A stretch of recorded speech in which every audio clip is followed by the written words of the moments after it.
Hello mga mare! Blessed Saturday sa lahat ng mga nanood ng video ito. For today's ganap, samahan nyo akong mag-fulfill tayo ng mother's duty ngayong Sabado. Samahan nyo ako mamili ng chinelas. Okay, chinelas po. You heard me right. Chinelas ni Binsot at ni Javi. Magla-life hacks po tayo for today's video. Dahil ipapakita ko kay Binsot kung saan makakabili dito sa Kidapawan City ng napakamura pero same lang ang quality ng mga chinelas na nakikita nyo online na hindi na kailangan ng shipping fee, okay? Nandito din po sa Kidapawan City ang pinakamurang RTW. So samahan nyo ako, tara! And ipo-prove ko kay Binsot na meron talagang mabibilhan dito ng maganda at same lang ang quality ng mga gusto niyang bilhin na mga chinelas. Pero ayaw niya talagang mag-agree sa aking suggestion. So pinagbigyan ko muna ang batang makulit na ito. At yeah, eto na, pupunta na tayo sa store na gusto niyang pagbilhan dahil sinasabi doon ng mga kaibigan niya dito daw sila nakabili ng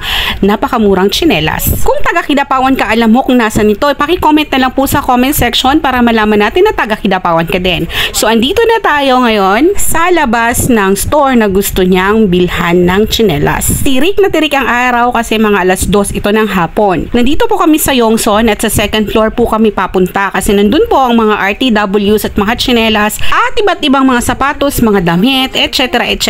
Sinamahan ko muna ang batang ito para ma-prove ko sa kanya na malayo talaga ang price and same lang ang quality sa gusto kong puntahan na store compare dito sa store na ito. So tara, hanapin natin yung gusto niyang bilhin, tsinelas. Pero in fairness, madami ding mga RTW na pagpipilian mo o pwede mong pagpilian kung gusto mong mamili ng mas murang mga tsinelas, mga sandals, sapatos. Madami din dito mga uniforms, madami din dito nga mga damit. Swak na swak din naman sa bulsa ninyo na pwede nyong pagpilian. Hindi nahanap ni Binsot yung gusto niyang tsinelas kaya nagpatulong siya kay ate. And for the first time, nakahanap na rin siya ng puting Crocs. Pero mas nagustuhan niya yung maraming design. Ayaw niya yung plain. Kaya naman naghahanap siya dito sa mga maliliit na sizes pero talagang wala siyang nakita. This time, eto na yung pagkakataon ko na sabihin ko sa kanya yung idea ko na kailangan na naming lumipat ng store at dito na kami nakapunta sa Alnas. Kitang-kita niya ang kaibahan nun sa plain at saka sa gusto niyang design. So nakita namin doon sa Alnas na store.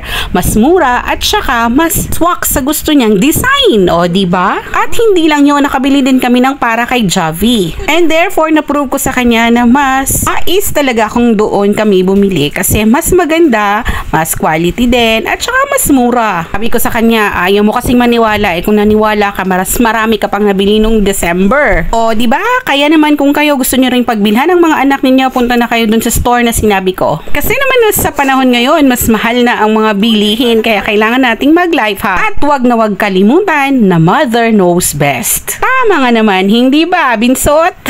At sa puntong ito, magpapasalamat ako sa lahat ng mga nanood ng video ito at sa lahat ng new followers ko. Follow me for more videos.